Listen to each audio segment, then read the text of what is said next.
Algunos eran tareas colectivas, otras individuales. Por ejemplo, ellos tenían que hacerme noticiero, tenían que hacer, y hacían, y eso magnífico, se la botaban en la universidad, reporte en vivo, esto, tenían que hacerme mesa redonda, entonces, como un tema específico, mesa redonda, argumentación, debate. Una vez que mi mamá se pasó una resonancia magnética y casi la matan. ¿Cómo va a ser? Sí. Y explíqueme eso. Bueno, porque... Sean todos bienvenidos una vez más a este su espacio Onda Radiactiva, el único podcast de la República Dominicana donde la radiología se habla, se vive y se comparte. Y quienes habla, su fiel servidor Junior Jiménez. Y su amigo Francis Castro de Academia Radiológica. Un placer para mí en otro viernes más. Así mismo, hoy tenemos un programa, como dice Francia, el cliché, fuera de serie. Y realmente tenemos un episodio fuera de tono, de serie, un episodio sumamente distinto porque venimos hablando todo lo relacionado con la radiología, pero hoy nos encontramos con un personaje que no tiene nada que ver con la radiología. Nos encontramos con una maestra, la licenciada Yulisa Checo, quien fue técnico distrital en el Distrito Escolar 1501, pero además fue directora del Distrito Escolar 1501. Y hoy viene a hablar con nosotros sobre los aspectos más importantes que deben tener los estudiantes, sobre todo universitarios, ya que ella fue o es maestra universitaria, y nos viene a dar algunos tips, nos viene a dar algunas orientaciones para poder obtener esas excelentes calificaciones que como estudiantes... Tú cuando no te bebes ese café viene, mira Jesús, magnífica, Dios mío.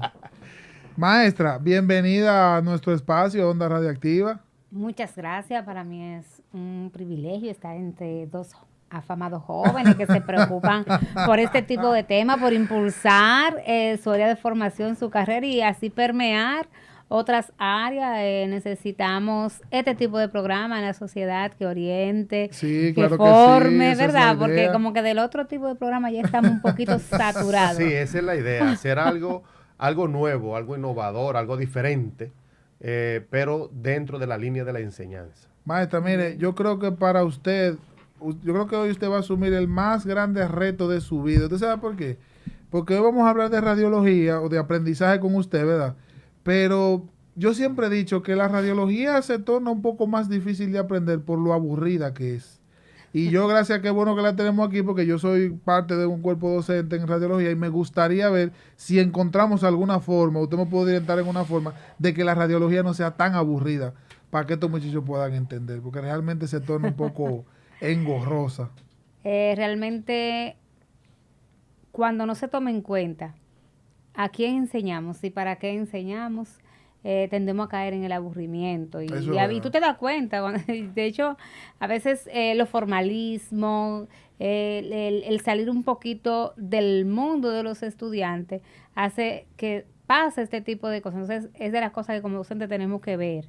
Y cuando hay como que cambiar la página, cambiar la estrategia y cambiar la actividad para poder atraer, porque la neurociencia ya ha determinado que si lo que tú estás aprendiendo no te emociona, no te reta, no te desafía, pero no va a causar esos niveles de motivación que se necesitan. Pero maestra, es que lo que sucede es lo siguiente, la radiología combina todas las asignaturas más aburridas del ámbito, vamos a decir, del aprendizaje normal, porque incluye física, incluye matemática y, qué sé yo, y un poco de historia. Y las tres son aburridas, maestra. Entonces, ¿qué hacemos en ese sentido?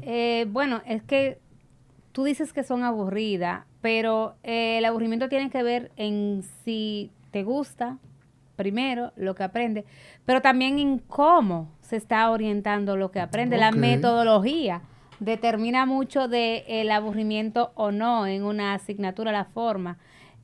Cuando se tiende a trabajar mucha teoría, fuera del contexto de aplicación, todo tiene teoría, pero toda teoría tiene una aplicación, obviamente, y tiene un contexto. Entonces es ir articulando, pero también algo importante, ver cómo aprenden. Porque si yo solo te hablo y si son 50 estudiantes y yo solo doy cátedra y resulta que tú eres visual o que tú eres kinestésico, entonces va a haber Kinestésico. situaciones. Hacía muchísimo que no escuchaba Kinestésico. Yo quiero que usted me explique esa palabra, palabra. porque a nosotros nos sigue gente de varios países, de muchos sitios.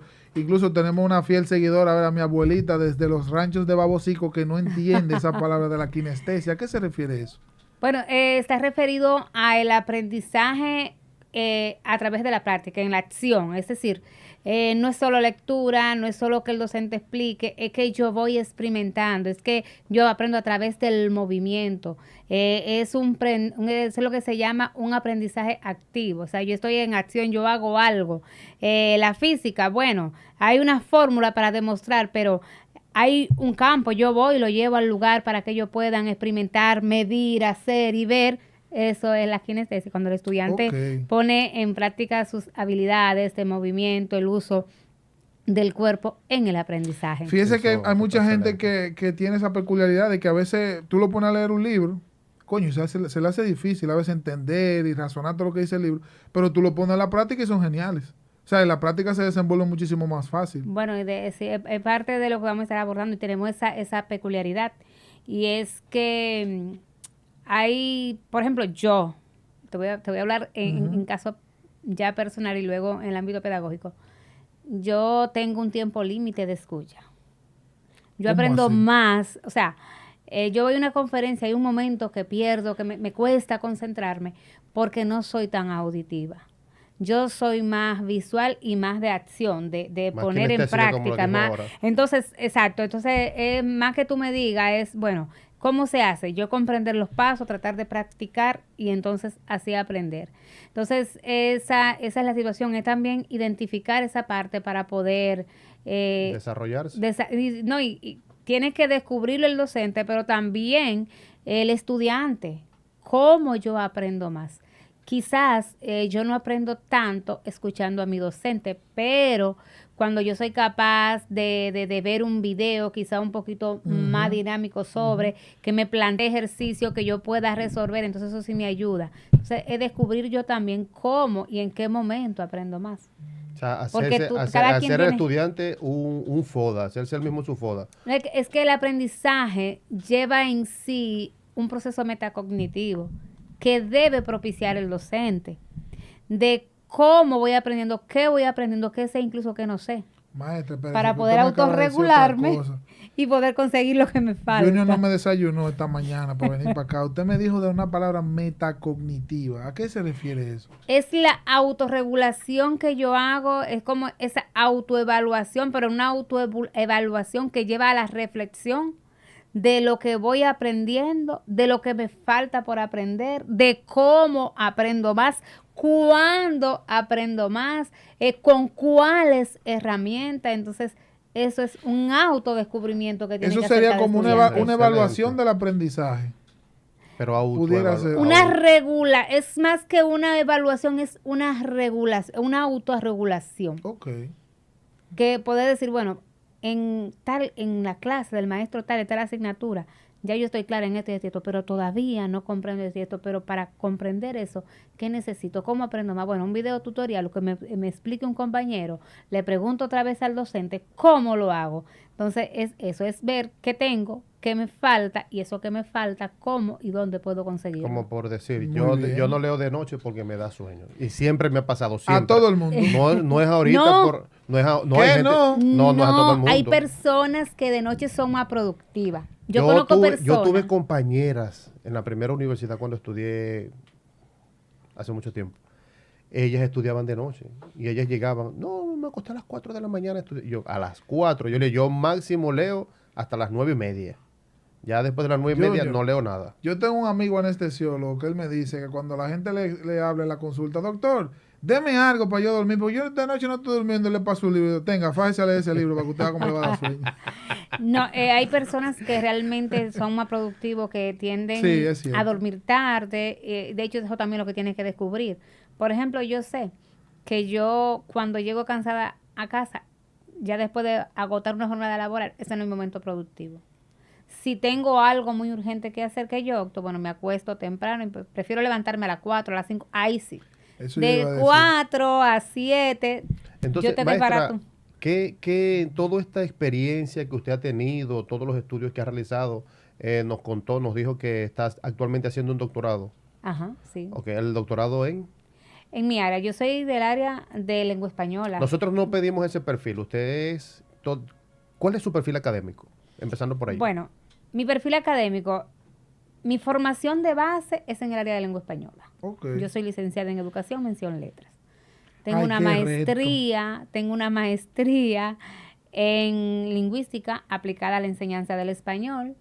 Ya cuando asumí el cargo de directora distrital me vi en la obligación de profundizar un poquito más en estos aspectos y ya hice una segunda maestría en gestión y organización de instituciones educativas y actualmente estoy cursando un doctorado en estudios del español también. Excelente. Ok, muy bien. entonces, basado en toda esa experiencia, en toda esa preparación educativa, me imagino que ha podido identificar cuáles son esas debilidades o cuáles serían esas problemáticas que actualmente presentan los jóvenes para el aprendizaje.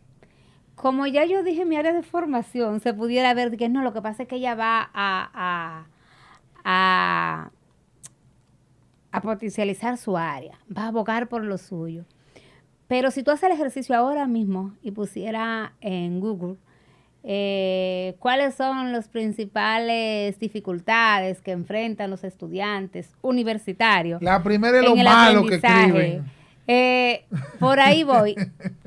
¿Sabe qué te va a decir la IA? Ujú. ¿Sabe que ahora te aparece lo primero la definición de la IA? Sí, Porque como sí. la IA hace esa compilación de todas las información, fuentes que sí. hay sobre, te va a decir la IA comprensión lectora, manejo de ortografía, la escritura, como tú has dicho, y en un tercer o cuarto plano te va a hablar de los cálculos matemáticos.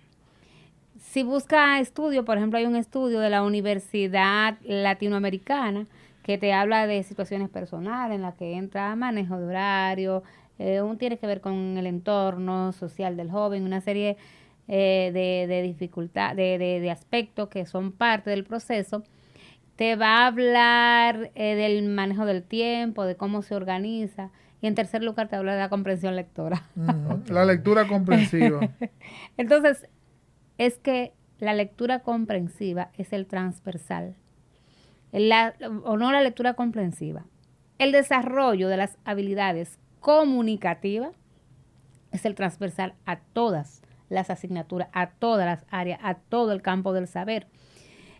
Si tú no lees comprensivamente, se te hace difícil poder sintetizar, organizar mucha información, sea para lo que sea, para una exposición, para un examen, para una práctica, para lo que tú quieres hacer. Entonces, el éxito académico de un estudiante se debe en gran medida a cómo tenga desarrollado las habilidades comunicativas que llevan consigo otras habilidades. El pensamiento lógico, el razonamiento, la resolución de problemas. Pero cuando generalmente, a menos que no haya otras situaciones ya de unas necesidades educativas específicas más profundas, cuando ves un estudiante con un bajo rendimiento académico, va a estar ligado a un débil desarrollo de las competencias comunicativas que necesita. En primer plano, esa comprensión lectora. Y dígame una cosa, esos factores que usted menciona, ¿se le atribuyen a algo? O sea, esas dificultades que presentan los estudiantes hoy en día que usted decía de la comprensión lectora, de la ortografía, eso, ¿tiene alguna atribución? ¿A qué se debe? Porque, por ejemplo, yo tengo recuerdos de que mi generación anterior, o sea, nuestros padres, yo veía que las escuelas se enfocaban mucho en que aprendieran a escribir, se utilizaba la caligrafía Palmer y un sinnúmero de cosas. Que escribieran bonito, que es diferente a saber escribir. Bueno, que dibujaran las letras. Exacto. Y yo veo que muchas de esas cosas se han ido perdiendo, pero no sé realmente si las técnicas que se van implementando en el tiempo ayudan o realmente desayudan.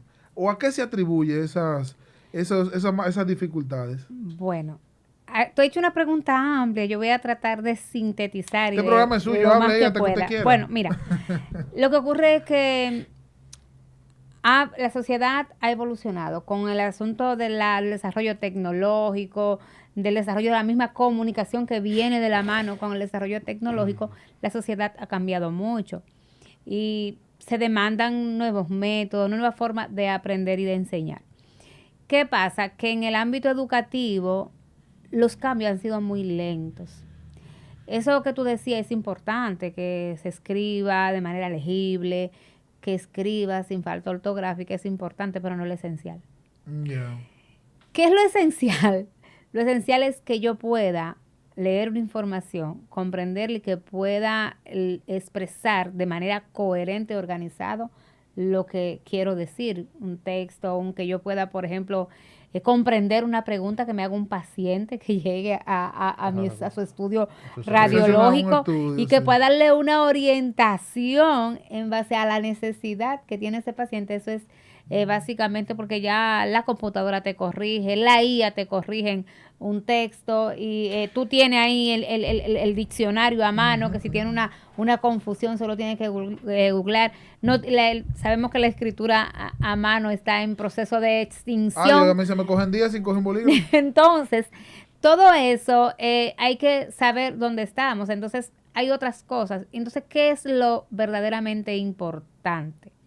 Pues básicamente eso, que se le pueda dar la oportunidad al estudiante de que pueda adquirir técnicas de estudio que lo lleven a esa autoformación, a ese autoestudio, que pueda hacer mapas mentales, hacer mapas conceptuales, hacer un resumen, una síntesis con facilidad, parafrasear o decir en otras palabras esa información, hacer suya esa información, aplicarla, analizarla, reflexionarla, y que entonces cuando tenga que poder expresar pueda hacerlo sin la famosa botella que conocemos, que todavía está presente en las aulas. Todavía estamos en pleno siglo XXI focalizados en que no, mira, que no use la IA, que no esto, que un cuestionario. Vamos a hablar de eso. Sí, más adelante. Solamente son como que un cuestionario que tienen que contestar literalmente. Entonces, sin un proceso de reflexión, un cuestionario que se queda en el primer nivel de lectura. Cuando tú le haces un cuestionario para que el estudiante busque una información tal y cual está en un texto, eso es el nivel literal. Identifica cierta información en un texto, pero hay otros niveles. Después que él identifique esa información clave que tú quieres de ese texto, ¿qué va a hacer con eso? ¿Cómo la va a analizar? ¿Cómo la va a integrar a los conocimientos que ya tiene? ¿Qué proceso va a hacer? ¿Qué va a hacer? ¿Qué más va a hacer con eso?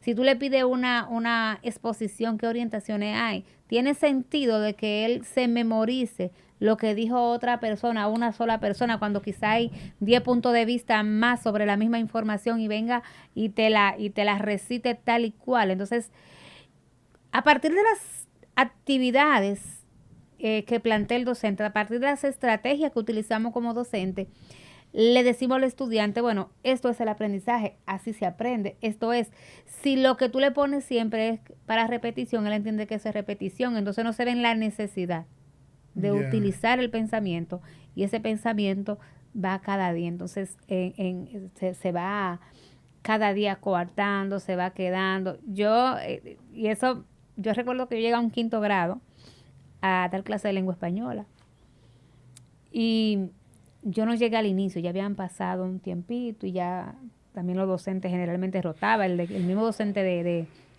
5º era de 6º, y ellos habían tenido un docente. En ese momento usábamos los libros Santillana, que tienen unos textos amplios. Sí, lo llegué a ver. Eran unos muchachitos, eran 40 en un colegio católico, y eran picantes. Picante. ¿Qué hacía el docente a mantener eso picante?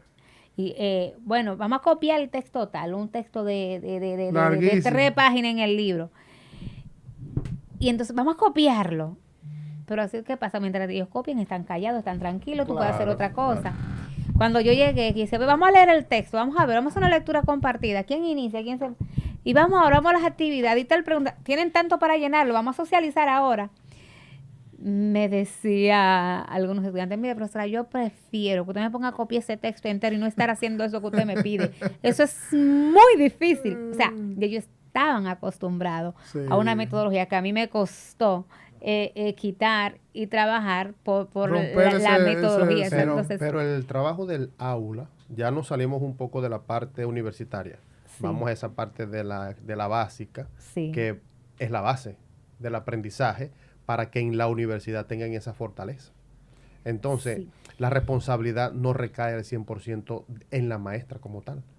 Nosotros los padres, pienso que tenemos una gran responsabilidad y tenemos una cuota bien inmensa de responsabilidad en ese proceso de aprendizaje de ese niño, para que pueda tener esas fortalezas y en el momento de entrar a una universidad vaya bien preparado. Sí, Junior, pero no podemos, el padre tiene una cuota, pero no es la mayoritaria. Okay. Porque el padre no es pedagogo, el padre no es docente. Y en las escuelas está llamado a que pase algo con o sin el padre. El padre es responsable, sí, de crear ambiente, de incentivar a la lectura, de comprar libros de texto, de que el estudiante no dedique tanto tiempo a la tecnología, que también dedique a otras actividades. Sí, el padre es responsable de que haga sus tareas, que le deja a su docente. Pero hay algo que debe pasar en la escuela que muchas veces no pasa. O sea, de que el niño aprenda o no a leer en una etapa oportuna, eso no se lo podemos delegar 100% al padre. Quizá hay un 20% del padre, el 80% de la institución de la educativa. Escuela. Okay. Porque es el llamado, es el que está formado para. Entonces, ¿qué está pasando? Bueno, hay un asunto que es profundo, que es curricular, que es de enfoque educativo, que hemos cambiado, que hemos adaptado, pero que entonces las universidades nos forman al docente para aplicar ese enfoque. También los docentes son producto del sistema. Y claro, tenemos docentes muy bien formados. Claro, tenemos docentes muy formados, otros que salen con todas esas necesidades que ustedes ven en radiología. Sí.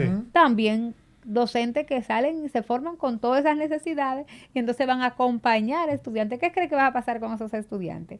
¿Qué van a repetir ellos? Los patrones que han aprendido, la forma de enseñar que han aprendido. Entonces, sí tenemos un sistema. Entonces, de hecho, una característica común, una debilidad común que estudios, lo pueden buscar por ahí, que estudios que se han realizado, han identificado en estudiantes, es que nuestros estudiantes salen del nivel de bachillerato, del nivel medio, ahora como le llaman, con un desarrollo muy pobre de pensamiento. Uh-huh.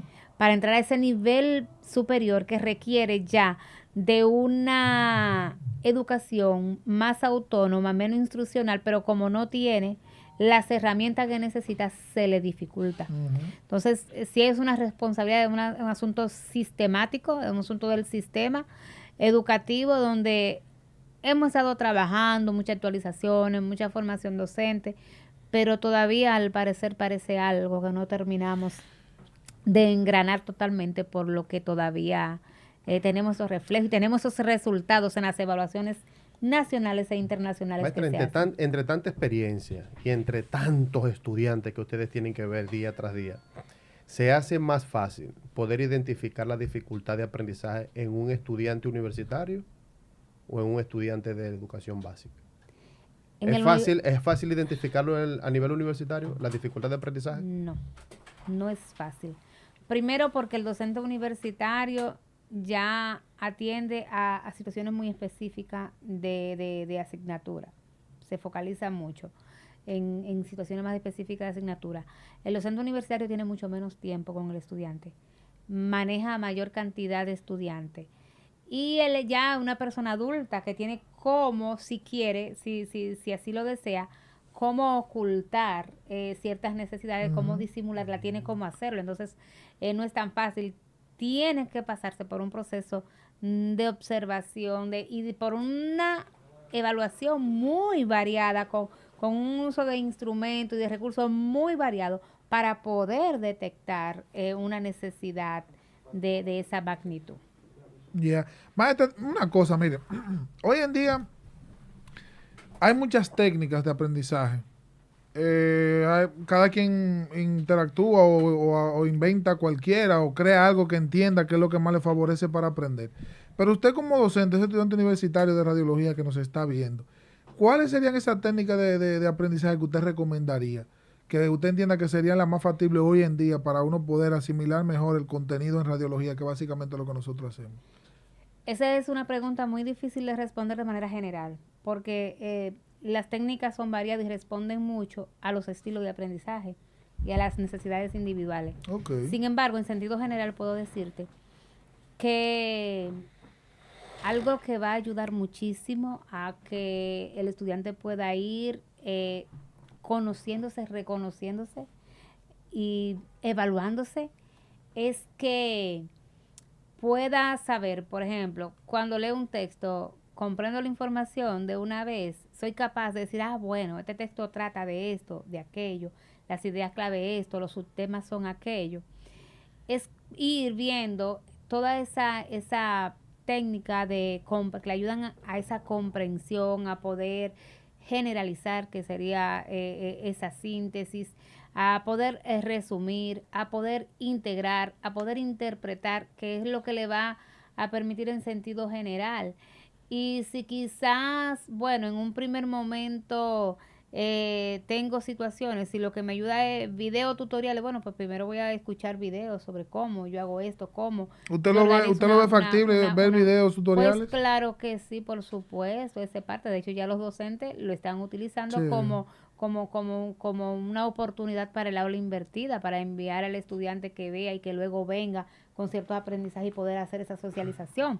Entonces, es más de identificar cómo es que yo aprendo. Entonces, poner en práctica. Bueno, yo aprendo más cuando escucho, bueno, cuando veo un video, cuando escucho una información, un audiolibro, ¿cómo es que yo aprendo? Autodescubrirse y entonces eso ir poniendo en práctica, sabiendo que siempre la lectura es necesaria porque no todo te lo van a dar los videos. Entonces, buscar esa técnica que te ayuden a poder trabajar en tu proceso de comprensión. Voy a ver, leí, pero no entendí nada. Vuelvo y le voy más despacio. ¿Cuáles son las ideas relevantes? Entonces, cuando el estudiante universitario maneja mucha información, en un primer momento se le va a hacer difícil, pero poco a poco se va ganando terreno y se puede ir avanzando en ese proceso. Y yo le voy a hacer una pregunta bucapié, como decimos aquí ahora. Hoy en día está muy de moda el de la gente hacer videos educativos para las redes sociales. Las redes sociales no solamente son para ver videos de mujeres sin ropa o con poca ropa, OnlyFans o los disparates que hace la gente por ahí. También hay gente que educamos. Por ejemplo, Junior se ha dedicado a hacer videos hablando a la gente de radiología y educando. ¿Usted cree que son factibles esos videos? ¿Vale la pena? ¿Usted cree que sirven como aprendizaje? ¿O yo lo puedo agregar a mi técnica? Claro que sí. Porque cuando tú tienes una inquietud de un tema, por ejemplo, algo sencillo, el aire se te apagó, te presentó una letra rara, tú no sabes qué tiene, ¿qué es lo primero que tú haces? Un video en YouTube. Tutorial de YouTube. ¿Qué le pasa a un aire cuando presenta un tutorial de YouTube. O comprate algo y no sabe armar. Y me río porque mi esposo y yo estábamos armando algo. Una lámpara esa de LED. Ajá. Que traen una cuestioncita que es difícil de poner y está el contacto, venga, yo no puedo con esto, pero espérate, vamos a preguntarle a Google. Y ahí, y cuando le preguntamos y viene y el video y te explica, no, que se puede así, así, así, y ya entonces lo pudimos hacer. Entonces todo está ahí, aún más para área especializada, porque si yo ya sé, o sea, el tú saber que desconoce algo, es el primer paso del aprendizaje. Sí, eso es verdad. Entonces, luego saber cómo, entonces esos videos, claro, no se puede ver todo lo que aparece ahí, tú tienes que ver quién es esa persona, cuál es su formación, porque aparece mucha gente también que desinforma. Usted ha dicho algo clave, porque es que nosotros los dominicanos tenemos una mala costumbre, que el dominicano sabe de todo. Sí. Tú vas a una entrevista de trabajo y ¿qué tú sabes? No, yo hago de todo. Yo hago de todo. Hasta que lo ponen a hacer de todo. Dice, no, pero a mí no me contrataron para eso, pero tú dijiste que tú hacías de todo. Sí, entonces tenemos esa mala costumbre. Yo no sé si le ha pasado, pero mira otra cosa. Hoy en día el mundo tiene muchas distracciones. Por ejemplo, cuando yo estudiaba, que yo era más joven, antes de llegar a la universidad, yo estaba en mi casa y regularmente en la tarde yo dormía, después que llegaba de la escuela, comía, me dormía y luego me ponía a estudiar. Y muchas veces me ponía a estudiar porque no tenía otra cosa que hacer. No había redes sociales. Ya el programa... O sea, no era... Sí, no había un celular. No había otra cosa. A veces yo quería, por ejemplo, ver el programa, pero me dormí y se me pasó porque era una hora en específico, no como ahora que yo me pongo a verlo cuando yo quiera. Pero hoy en día, con todas esas distracciones, ¿cómo sería o qué recomendaciones usted le daría al estudiante para poder organizarse mejor y poder tal vez cumplir con su vida social, su vida estudiantil, su vida personal? y que dentro de todas esas situaciones pueda cumplir con todo.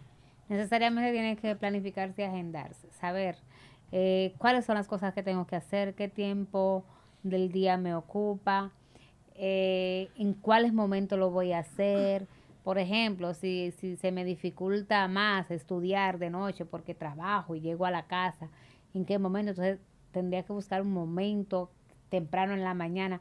Es la organización, es hacer una agenda Pero de lo esa que serie tengo se que pone hacer. buena y son 3 temporadas y yo la quiero ver. Bueno, creo que hay momentos en que tú podrás ver la serie y otras no, porque no es lo mismo un inicio de semestre que un final de semestre. El final ¿Sí de o no? semestre, el final de No, semestre jamás. se pone complicadísimo Se pone complicado. Entonces quizás yo puedo ver la cuando serie, no pero al se trabajó inicio al sí. inicio. Puedo dedicar una hora porque también es No, eso. y ahí es donde pudiera estar la debilidad, porque si le dedican el tiempo del inicio del semestre a la serie, ahí es donde van ellos, o donde vamos como estudiantes, a acumular la cantidad de notas que vamos a necesitar al final.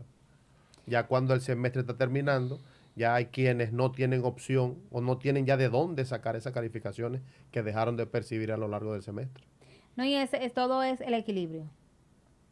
Es la autorresponsabilidad, es la autoplanificación, es saber que yo tengo diferentes facetas y tengo que cumplir con todo y que si dedico demasiado tiempo a una, entonces necesariamente tendré que quitárselo a otro. Quizás hay una semana que hay 2 cumpleaños y yo pueda ir, pero hay una que diga, no, yo no puedo porque tengo un trabajo pendiente que es muy largo y si voy a los dos no puedo el fin de semana, es que mayor tiempo tengo para y no voy a poder, es un asunto Ay, no, Marta, yo de no voy a mandar al novio solo, ni a la novia sola para ese cumpleaños. focalización y planificación. Bueno, la novia en algún momento tendrá que irse por un asunto de responsabilidad, es priorizar. ¿Y cómo suelto Sí, yo claro. ese teléfono, maestra? Tanto que me encanta a mí ver esos videos y mantenerme al día de todos los disparates que pasan en las redes sociales. ¿Cómo yo manejo eso? O dejándolo por allá donde en la habitación, como hago yo cuando no, cuando estoy haciendo O sea, algo, que no quiero que ni siquiera los ponerse bien mensajes que entran me poner bien de distraigan. su parte, poner bien de su parte. Exacto, dedicación Planificar que eso. yo hago, como yo sé que yo despacho muchas cosas, grupo de estudiantes, muchas cosas incluso laborales por el teléfono. Cuando yo estoy haciendo algo que no quiero interrupción, no lo dejo cerca de mí. Maestri, como estamos hablando de enseñanza, yo les quiero enseñar, les quiero mostrar que nosotros llegamos a ustedes gracias a Oval Al Silhouette. Silhouette, el balón intragástrico, un programa eficaz para la pérdida de peso Sin cirugía. Bien, y Excelente. como tenemos ese balón gástrico, tenemos hoy en el estudio la persona que nos puede presentar de manera más eficaz esa información. Y es que tenemos con nosotros hoy a su gran representante, la señora Gloribet Daluz. Excelente, vamos a darle un espacio. O Venga, sea, venga. Bien, Gloribet Daluz nos va a explicar de manera breve qué es Oval Silhouette, dónde lo podemos encontrar, de qué manera funciona este balón para la pérdida de peso sin cirugía.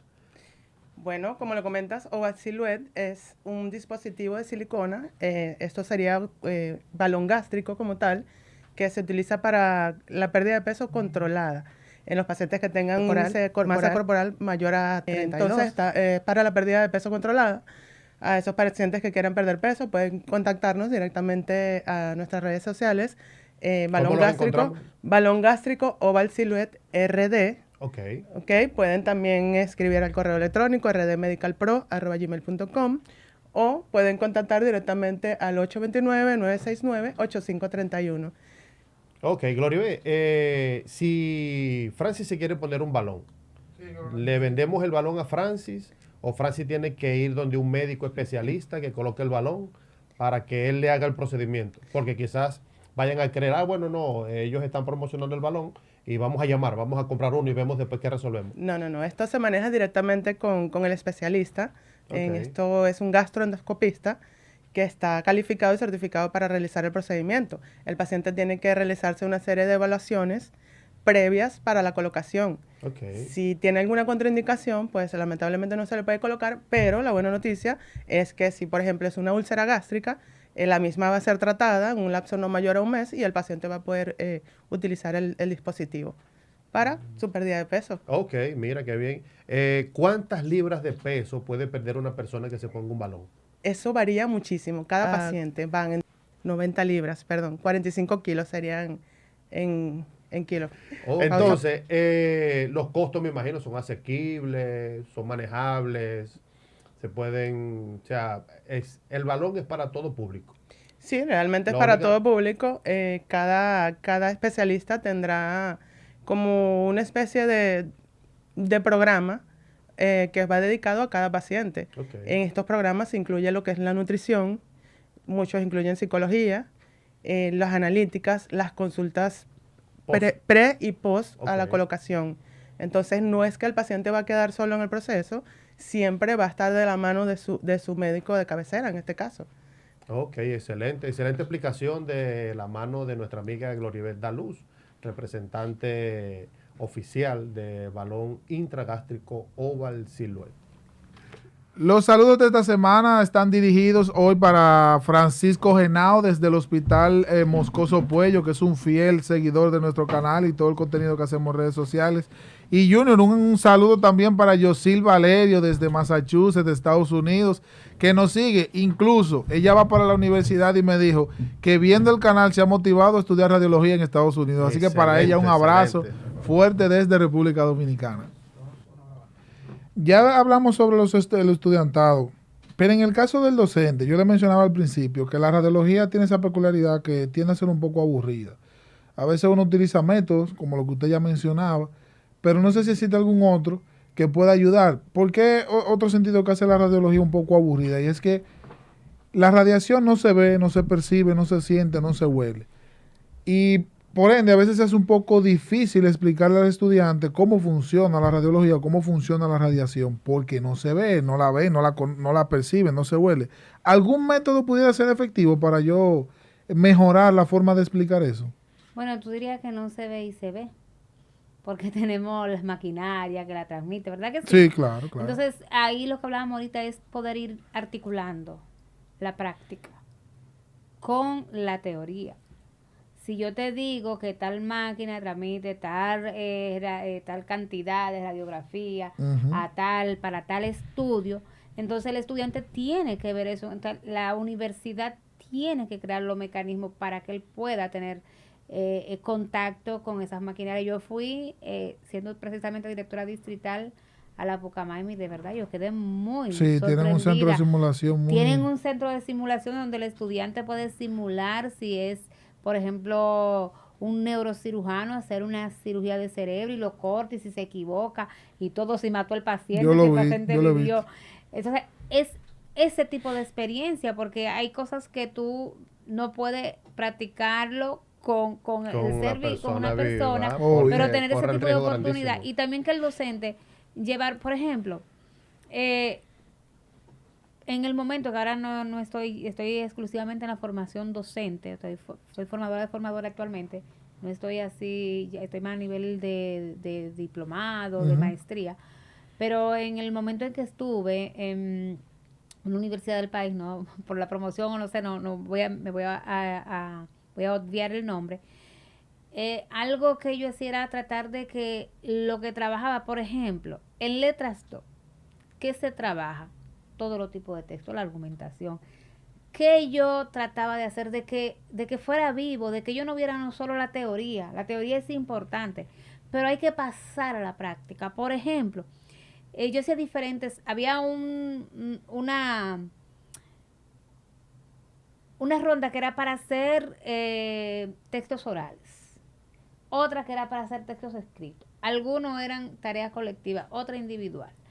Por ejemplo, ellos tenían que hacerme noticiero, tenían que hacer, y hacían, y eso magnífico, se la botaban en la universidad, reporte en vivo, tenían que hacerme mesa redonda, entonces, como un tema específico, mesa redonda, argumentación, debates.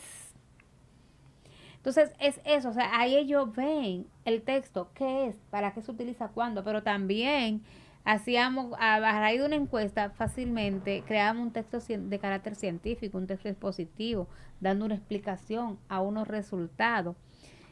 Y a ellos les gusta. De hecho, me sorprendió una vez, me dice, no, yo voy a trabajar sola, porque yo le daba también la oportunidad, porque a veces hay gente que trabaja, que tiene mucho. Yo trataba de que hablaran todo, de que se conocieran, de que tuvieran la experiencia en trabajar en equipo, pero si alguien me decía, no, profesor, yo voy a trabajar solo. Y me dice, ¿y qué tú vas a trabajar? Yo también le daba la oportunidad de un recital, un poema, también pero la parte claro. literaria. Pero su clase era muy dinámica, Entonces, maestra. él me dice, no, yo voy a recitar un poema. Miren, ese día hasta vergüenza me dio, porque una universidad muy, muy, muy, muy formal, porque cuando ese muchacho se paró que recitó ese poema, cuando terminó, la bulla y el aplauso que hicieron, que vino un profesor del lado y se paró en la puerta y me daba... Sabemos lo que había pasado Sí. y lo Claro, importante que era claro. para el aprendizaje, pero te da vergüenza porque se supone que en O las sea que- aulas de la universidad No no se puede hacer pasar ruido. ese tipo O de sea que, cosas. o sea que fue una presentación de lujo. Sí, entonces, no, y una cosa, ese muchacho y un poema muy juvenil, muy actual, y eso fue una cosa maravillosa, que es difícil, o sea, tú encuentras un joven que te diga que va a Sí, recitar sí. en una Y un universidad. Maestra, poema. entonces, fíjese esa parte que usted habla ahí con respecto, y ya lo ha mencionado anteriormente, sobre la organización. Y habla de los profesores de la universidad que se centran básicamente en la profesionalización. O sea, que ellos no van a percibir este estudiante que tiene dificultades de aprendizaje. También podemos hablar de que quizás la dificultad se presenta también por la falta de interés en asignaturas que están dentro del pensum de estudio, pero que el estudiante las ve como que no son tan importantes. O sea, no le dan la relevancia porque a futuro no le ven ese provecho, Utilidad. esa utilidad que le van a dar a esa asignatura. Por ejemplo, lengua española. Quizás, no, pero a mí me dieron lengua española en la escuela y me la dieron en el liceo, porque en la universidad la tengo que dar nuevamente. Entonces, no piensan, por lo menos nosotros en la parte de imagenología, no manejamos un reporte médico, no hacemos el diagnóstico del médico, pero en algunos centros hacemos los reportes del servicio. Cuando le entrego yo el servicio a Francia o viceversa, cuando Francia me entrega el servicio y una eventualidad, hay que dejar un apunte, hay que dejar un reporte. Entonces ahí puede entrar o ahí entra la importancia de estas asignaturas adicionales que tienen los pensos. Sino y que cada docente es responsable de que el estudiante vea la utilidad. Porque, por ejemplo, como tú dices, quizá él no haga el reporte médico, pero él recibe al paciente, Ujú. es lo primero, tienen que conversar. Yo recuerdo una vez que mi mamá se fue a hacer una resonancia magnética y casi la matan. ¿Cómo va a ser? Sí. Y explíqueme eso. Bueno, porque era su primera experiencia. Era en la sistema. De hecho, cuando ella se va a hacer una resonancia magnética, yo tengo que llevarla a la Abreu, que está en la Del máquina cuerpo esa entero. que es sentada. Ah, la que es no la sentada, encierran. sí, sí. Porque ella la encerró y no le explicó. No le dijo, por ejemplo, no le dijo, No usted le dio debe las estar orientaciones. escuchando, si usted tiene cualquier cosa, usted levanta la mano y yo la veo. No la preparó. Y cuando la encerró en ese turno, y que ella se había centrado, dije, mami, pero me mata de casualidad, yo porque tuve que hacer un ejercicio, espérate, no, porque todo un estudio, Sí, no va a pasar claro. nada, esto, aquello, seguramente te O sea, están ¿usted viendo. fue la que le dio la orientación a la señora de lo que iba a pasar en el No, estudio? ella misma tuvo que al final como hacerse ese ejercicio de conciencia porque ella se iba a poner mala cuando la encerraron sin decirle nada y se vio darle Cualquiera. algo. Y ese ruido y Entonces, eso. eso es parte como del desarrollo, esa parte comunicativa, pero además, es lo que decíamos ahorita, cómo tú vas a ver el funcionamiento de una máquina, cómo funciona, cómo se enciende, si presenta tal error. Si tú no has leído la literatura, o sea, la lectura y la comprensión es parte del día a día. Yo inicio mi clase precisamente viendo esto, que se presenten, la expectativa de la asignatura, si creen que es importante y que les sirve a su carrera y si no. Claro. Y cómo les sirve y para qué les sirve. Porque independientemente de, en todas las carreras tú tienes que hacer uso necesariamente de la comunicación. Eso es. Tienes que leer, tienes que hacer informe, tienes que leer una información, tienes que hacer reporte. De hecho, yo he visto instituciones que para hacer un ascenso, lo que hacen es que tú tienes que hacer una presentación, tú tienes que presentarla, tienes que defenderla, hacen como si fuera un concurso. ¿Y quién va a ganar ahí? El que mayor manejo Ujú. tenga, el Tenga que la mayor fortaleza, de el que comunicación, fortaleza. el que pueda defender lo que hizo, es quien va a ganar en el puesto. Entonces yo le digo a ellos, independiente, y le decía a los jóvenes ahora que estábamos haciendo una especie de acompañamiento, de fortalecimiento y mira el desarrollo de prueba PISA que ya se aplicó Ujú. aquí. Se está aplicando. Yo creo que ya finalizó. Creo que era hasta el 20 y tanto, creo que ya finalizó. Yo le decía a ellos, vamos a ver, cuando tú vas a entrar a la universidad, ¿qué es lo que te dan? un examen. Ujú. Cuando tú vas a aplicar por una beca que te dan, y si vas a entrar a un empleo, a una compañía grande que te dan, entonces el examen es parte del día a día, la comunicación es parte del día a día. ¿Y qué te hacen? Preguntas de comprensión lectora. Ujú, así Y mismo. la entrevista, ¿qué te da? Para ver cómo tú te expresas, cómo tú organizas tu pensamiento, cómo tú eres capaz de argumentar, cómo tú eres capaz de expresarte. Entonces, es parte del día. Entonces, cada docente es responsable de ver eso, de ver cómo se relaciona su carrera con el día a día, cuál es el campo de aplicación y no solo teórico, sino que en la práctica ellos puedan ver eso. Porque ya hay que un poquito erradicar de las aulas universitarias es importante la cátedra en un momento dado y que el Claro. docente explique, pero no puede ser el todo. Es importante el examen para ver, pero no puede ser el todo. Un estudiante que me hizo un debate, que me participó en un noticiero, que me escribió un texto expositivo, que me escribió un texto argumentativo, que hicieron un cuento en colectivo, que no le conté de esa estrategia, que parecen niños los estudiantes de la universidad, Ujú. y se nos pasa el tiempo y no se quieren ir. Sí. Y Ok. celebran los resultados cuando ellos ven que entre todos pudieron hacer un cuento y que ese cuento que fue hecho en pequeños grupitos quedó como si lo hubieran hecho todos juntos. Cuando ven eso se emocionan. Entonces, es eso, es que el estudiante pueda hacer eso, pueda vivir la asignatura independientemente y responsable de eso es el docente con las estrategias y la metodología que utilice para hacer esa conexión entre Que es lo el más conocer difícil. y el hacer. Que es lo más Eso es un difícil. tema grande en el ámbito universitario. No generalizando, pero hay profesores que son cuadrados, que ellos están ahí dentro de su espacio, dentro de su marco, y no hay quien les saque de ese mismo proceso de enseñanza que ellos tienen. Que a veces y que tienen cambien 30 la años. metodología. 30 años. Porque Entonces, exacto, aprendieron eso- así, entendieron que así es que se aprende y que se resultó con ellos, también resulta, pasa el tiempo, a veces incluso estudiamos, pero nos resistimos y seguimos con el mismo librito y entendemos, por ejemplo, un docente que quizás te dio clase a ti, que luego ahora le está dando clase a tu niño y sigue con el mismo librito, pero ¿cuáles diferencias hay a cuando tú eras niño, a tu niño que se está criando No ahora? avanzan con la Entonces, sociedad. fíjate que hay una reflexión muy bonita para nosotros los docentes, donde se plantea que pasó una persona que duró un tiempo como en coma y que se despierta, qué sé yo, cuántos años después, y no reconocía nada. Adivina lo único que reconoció, ¿El qué? la escuela, porque no había cambiado. Sí. Maestra, antes Se de quedó, final- entonces, es que tenemos, es que los docentes tenemos la obligación de irnos adaptando ese tiempo a utilizar la tecnología. Es una aliada, no es una competencia. Es Ni una distracción, aliada. porque Ni mucha una gente lo vemos como una tampoco distracción. entonces te depende. Pero va a depender del uso. Ante un depende. estudiante que si los estudiantes usan mucho tecnología, pero vamos a hacer lo que utilicen la tecnología en el proceso de enseñanza-aprendizaje, a que hagan una simulación de un estudio X, de que se está haciendo, que hagan un video de que ellos están haciendo el estudio a partir de unos procedimientos que ya se estudió que se debe hacer. Ve, es eso. Usted, me gustó mucho una serie de abogados, bueno, en un sentido, porque la serie hasta termina en un asunto negativo, porque la docente involucró tanto a los estudiantes que algunos terminaron delinquiendo pero ella ¿Cómo se llama? trae no recuerdo el nombre, yo soy mala para los nombres, no recuerdo, y realmente veo como cortecito, porque quien es fanático de la serie es mi esposo. Pero ella daba la clase, ella traía un caso, tal caso y tal caso, pasó esto. Vamos a ver, ¿cuál es el argumento de defensa? Pero le trajo un caso.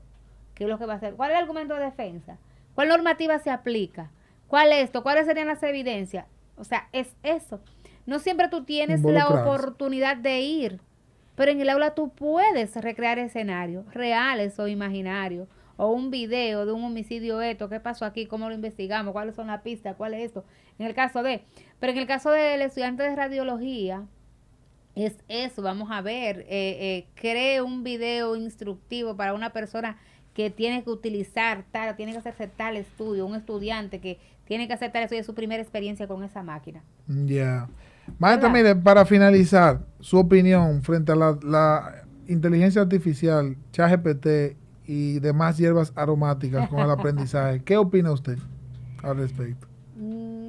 Yo pienso que la inteligencia artificial es una metodología más que pudiera utilizarse a nuestro favor, que no podemos sacrificar a los estudiantes que la usan, sino el cómo la usan y el para qué la usan.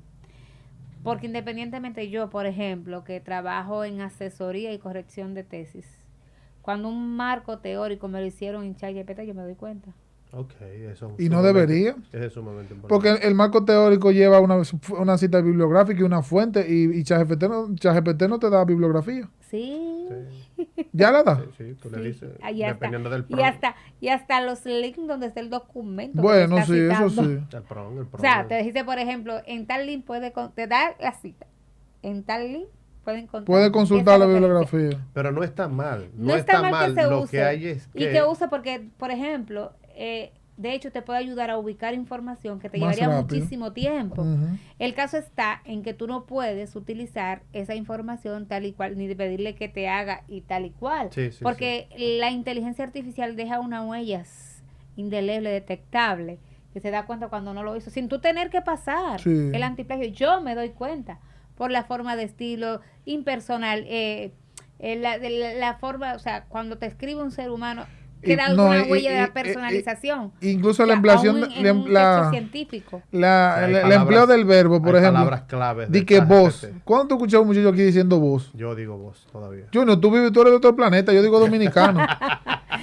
No, y te usa a veces en el contexto, el uso de los signos de puntuación, a veces te obvia los articuladores, le cuesta mantener la coherencia entre exacto, mantener la cohesión, la coherencia entre un párrafo y otro, entre un término y otro, te da unos saltos, siempre te hace una especie como de lista, porque es una máquina, claro. Y como tal, y te hace salir. Entonces, he detectado, entonces, ¿qué hay que hacer? No, usted lo puede usar, usted no sabe cómo escribir, pídale que le ayude con un guía, pero desarrollelo usted, pero revíselo usted, pero quite, ponga, agregue. Y es parte del proceso, o sea, no es eso, es hacer de la tecnología una aliada para el aprendizaje. No la palabra de Dios. No es sacrificarlo, no es impedirlo, porque al final ellos están en su casa y van a hacer. Es crear esa conciencia de cuándo la uso, cómo la uso, para qué, y saber que esa inteligencia artificial no puede desplazar mi pensamiento, no puede desplazar mi conocimiento, sino más bien tiene que complementarlo necesariamente. Excelente, maestra, muchísimas gracias. Yo nos vamos a darle un aplauso a la maestra. Gracias de verdad por sus orientaciones. Junior, ya tú sabes, despide. Sí, maestra, agradecido grandemente por haber tomado su tiempo de venir a conversar con nosotros este tema de gran valía para la población en general. Claro que sí. El tema del aprendizaje, no solamente para los estudiantes de la universidad, sino también para todas las personas que están en ese proceso día tras día. Digamos, menores, mayores, adultos, que todavía estamos en formación y que nos puede ayudar de gran manera. Así que esto ha sido todo por el día de hoy. Esto fue Onda Radioactiva.